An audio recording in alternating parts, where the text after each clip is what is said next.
Actress Alyssa Milano has released a fake sex tape which propagandizes for an attack on Syria.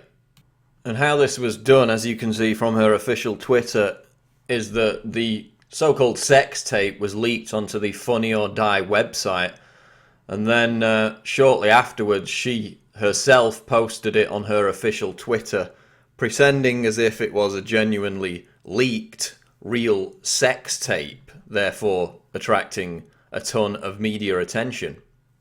And of course, attracting the kind of zombies that will only pay attention to an issue when it's allied with salacious scandal or mindless nonsense. So when you actually watch the so-called sex tape, it's actually a clip of a kind of newsreader type person basically regurgitating the official narrative without any of the nuance or extraneous circumstances regarding an attack on Syria. It's basically a promotion of the Obama administration's propaganda on the attack, the upcoming attack on Syria. And then in the actual description for the video, she writes, or whoever put out this video writes, "If you think people ought to be more informed about Syria in a creative way, you could share and tweet this."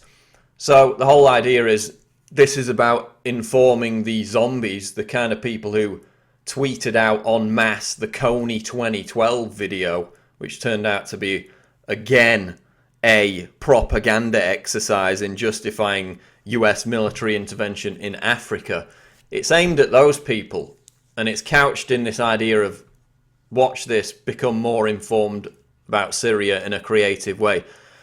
But the fact is, it doesn't inform anyone. It just regurgitates what we've heard from, CNN, ABC, Fox News, a lot of them.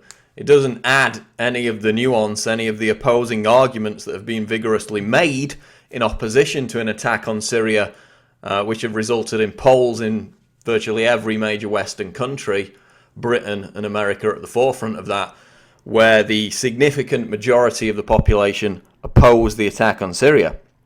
But this so-called sex video basically says Bashar al-Assad was responsible for killing his own people. Now Obama's going to strike him. It basically ends on that. It doesn't add any detail. It doesn't inform anybody about both sides of the debate.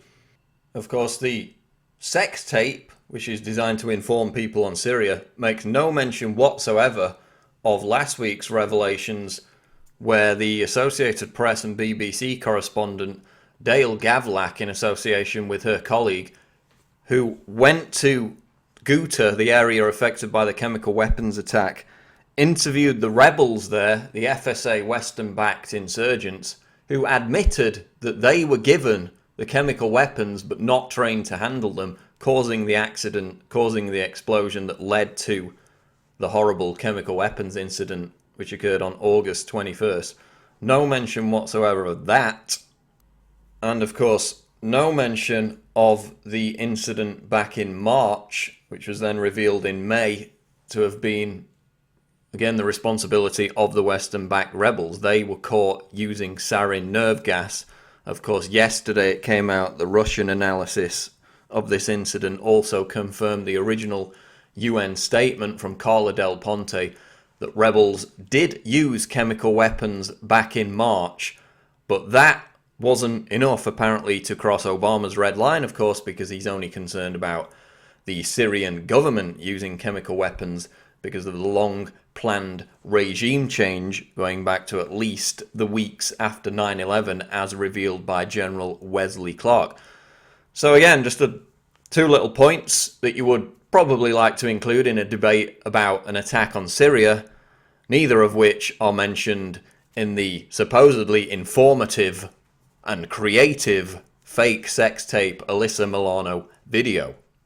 So here's a little clip from the Alyssa Milano sex tape, which is being used to propagandize to promote a war on Syria. This is Paul Joseph Watson reporting for Infowars.com.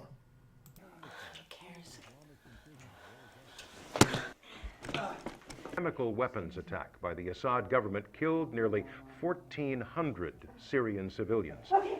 This brutal action by the Syrian government on its own citizens crossed President Obama's red line.